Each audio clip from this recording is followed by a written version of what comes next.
to the GP Cogs. And yeah, the GP Cogs and the Southern Maine Regionals and the Capital Coastal Councils to float regional bonds, and municipalities would have been able to assume the obligations of COG regional bonds. I don't know why municipalities would ever want to do so, but I do know that in our legislature it has often happened that the word shall has later been changed to must.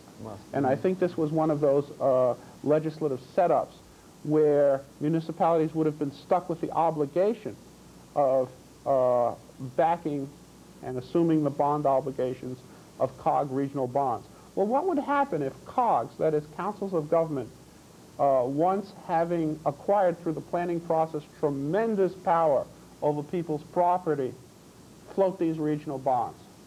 I think that that would create a very unhealthy economic situation in which the COGs would have, in effect, collateralized private property within the various municipalities. People should always be aware that when bonds are taken on by a community, it is their homes and their property that is being used as collateral. Now, Chelsea, Massachusetts went bankrupt last year, and so did Bridgeport, Connecticut. And I do know in the case of Chelsea, Massachusetts, all the private property of the citizens of that community was put into escrow. Maybe escrow isn't the right word, but it was held back in order to be used as collateral in the paying of those bonds. They could not sell their property. They couldn't sell their property until this was cleared up.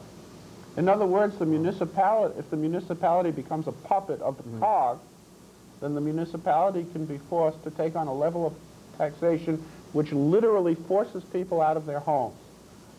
Which is endemic in Maine nowadays. And if this, God forbid, ever becomes a way for new regions, regional COGs, and municipalities to solve their financial problems by forcing people out of their homes and forcing the sale of homes out from under people, then we're going to see some pretty heavy, sad, and tragic goings-on in this area. And I think that all along the highly valued shoreland of Portland and South Portland and out into the islands of Pasco Bay, there is a great fear, a terrible fear, that the planning process will redefine the value of neighborhoods where ordinary working people live, and redefine it in such a way as that, so that they will not be able to maintain themselves nor preserve their property for their children.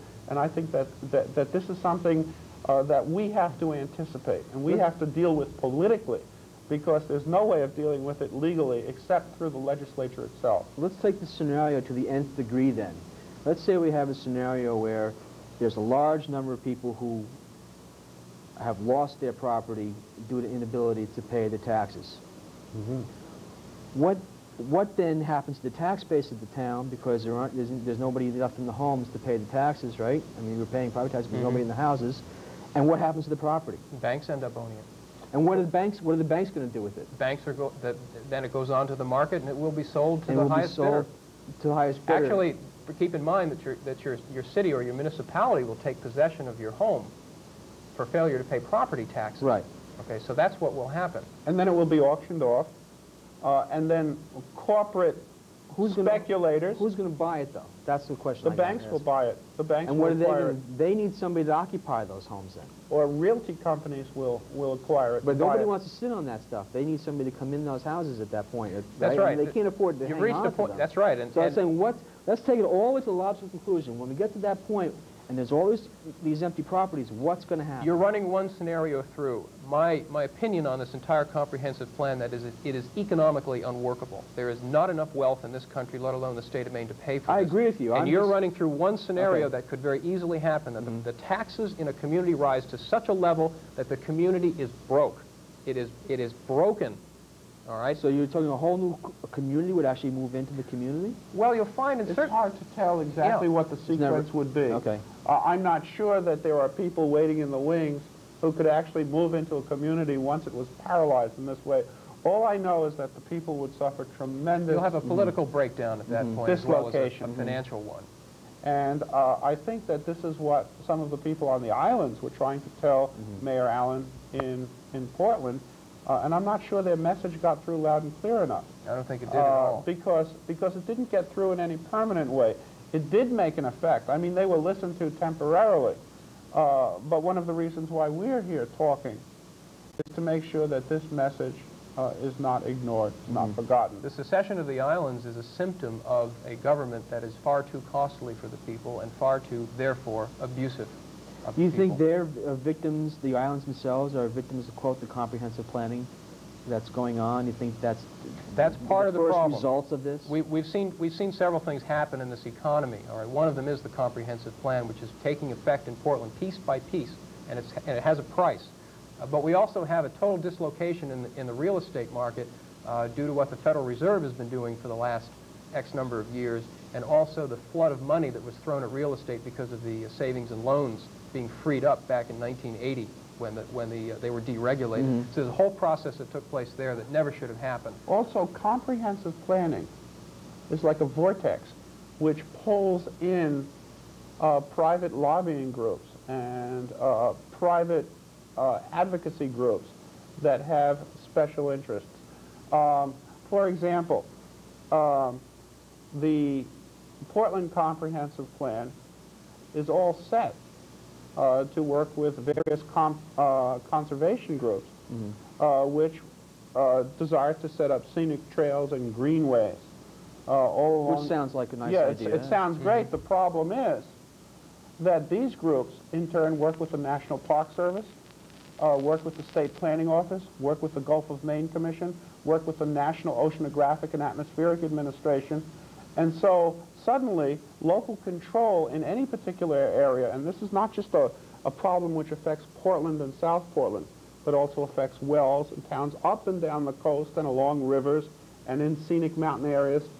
Local control is lost as the governmental process begins to take in very heavy players, even federal players who have their own powers of eminent domain, who have their own powers of acquisition, and can easily displace the local residents and overpower the local residents.